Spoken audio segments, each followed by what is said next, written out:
What's up? So you know we got bad blood. Swish, swish. Another one in the basket, huh? All right. Well, good news, good news, good news. Katy Perry and Taylor Swift are officially besties again. They appeared in a new video, and she agreed to be in the video. The beef's been squashed for a while, but they want to do it in a public setting now. Well, you see, she was the burger, she was the fries, and they come together and everything is peaceful. Yay! Now, if you already seen my truth behind the Katy Perry and Taylor Swift beef, if you hadn't, I'll put the video up for you guys so you guys can get reference to why this was even a subject of matter, so you can get caught up to speed with what happened. But we'll just glance over some of the Cleveland notes, as you would say in this situation. Both were at the top of their game, right? Both were thriving. They were megastars. And when you become a megastar, you become oblivious to things like, you know, the way things are supposed to go. Everything's supposed to bend to your will because you are the super mega star.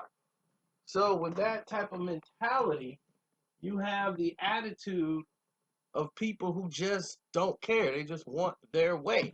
If they want something, they should get it. But what happens when you have two of those people there?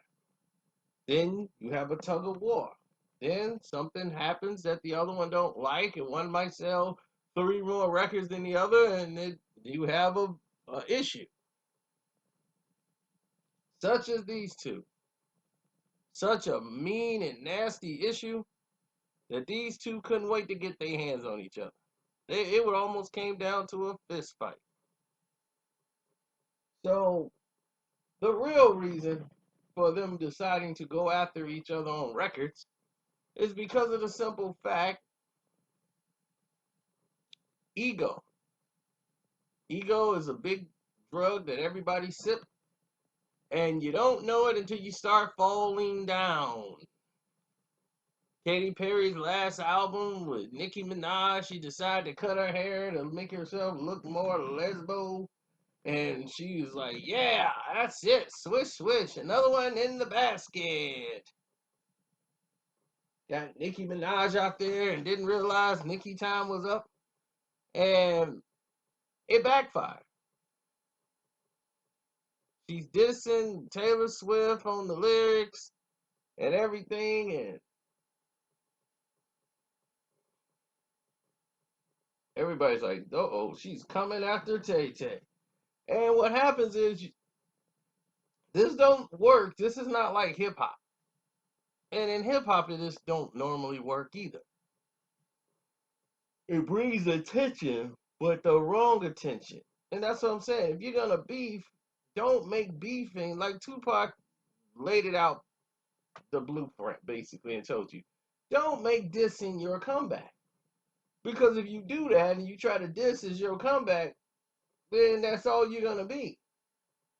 Your first record shouldn't be a diss song. When Tupac, everybody think he just came out with hit 'em up, then here come All Eyes on Me. No, he dropped All Eyes on Me. Didn't say anything. There was no hit 'em up. There was none of that stuff. He talked about the people that he wanted to talk about and took names out of it, made it off hit songs. Sold 5 million records making hit songs. Once he sold the 5 million records, then he dropped Hit 'em Up. So they forgot or just didn't know what they were getting themselves into. Now, here's another thing. They started this beef up and this controversy because they saw it was getting a lot of attention. It's a lot of hits on Twitter and social media. So Taylor Swift come back, make dissing her and talking about her in interviews, and here we go. Now you got the Perry fans and her little people that like Katy Perry They don't like Taylor now. And the Tay-Tay fans, they don't like Katy Perry now. So it's, you know, red glitter and silver glitter and gold glitter flying in the air and thrown at each other, right? So all of this nonsense is going on. And while all of this is happening, we're seeing people's next album, which was Taylor Swift's, what was it? Redemption. Taylor Swift's Redemption album. That album was so bad. It was badly received, badly reviewed, and not only that, it was basically erased. I mean erased. They spent so much money pushing an album that didn't sell and trying to make it look like it did something it didn't do. It was just horrific. And Taylor Swift, I mean Katy Perry, she was just afraid to even admit her album bombed. Because it bombed. So the fact that she wanted to end the beef immediately with Taylor Swift, because she's like, oh my God, it's killing me. We've got to end this beef. So she the one wrote a letter to to Taylor Swift, saying, you know, I'm through with this. I've taken the lyrics out of my song, so when they play it, it won't be dissing you on Kiss, on Swish Swish. She was trying to put the fire out, because she didn't realize what kind of danger her career was going to be in. She thought she was really that person. And so did Tay. The problem is they don't realize that their run is up. You guys are looked at as the old girls now.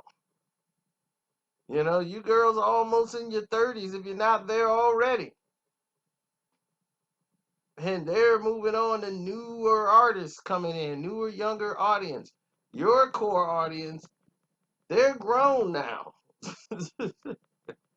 And now you got to rely on your talent and song making ability and all that stuff. I mean, Katy Perry, you know, you used to be the hot chick, you know, with the big kazumas and all that stuff. Now the kazumas are sagging. You need the push up, bro. You know, it happens to everybody. So now the gimmicks are over. Got to rely on some talent.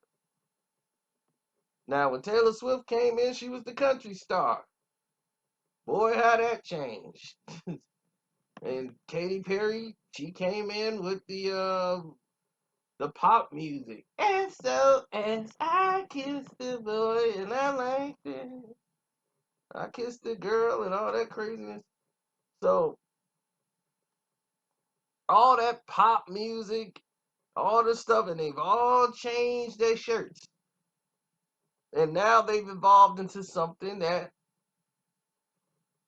they weren't originally. So now that they've become crossover successes, this is what happened to them. Now, will Taylor go back to that old country guitar? Pick that up? Her fans might not respect that.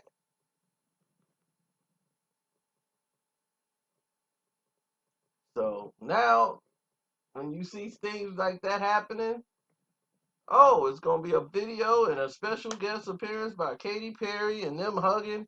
That's good PR. That's letting everybody know everything is great. So Katy Perry fans can like me. And then she is like the Tay-Tay fans can like me. We are all peaches and cream. Peanut butter and jelly, yet again. And this word or this thing that they're doing, burgers and fries. So if you click the video right there in the corner, if you want to hear all the beef and how it all started and all that, it's right there in that corner there. In this corner, we'll do the truth behind hip hop beefs. And these two corners here will have random videos that you might like also. And don't forget to donate to the Cash App. I am Carcino on the Cash App. Thank you very much. And if you don't have that, you can go to the Streamlab. Click the link in the description box and donate. And subscribe and everything else. I'm out.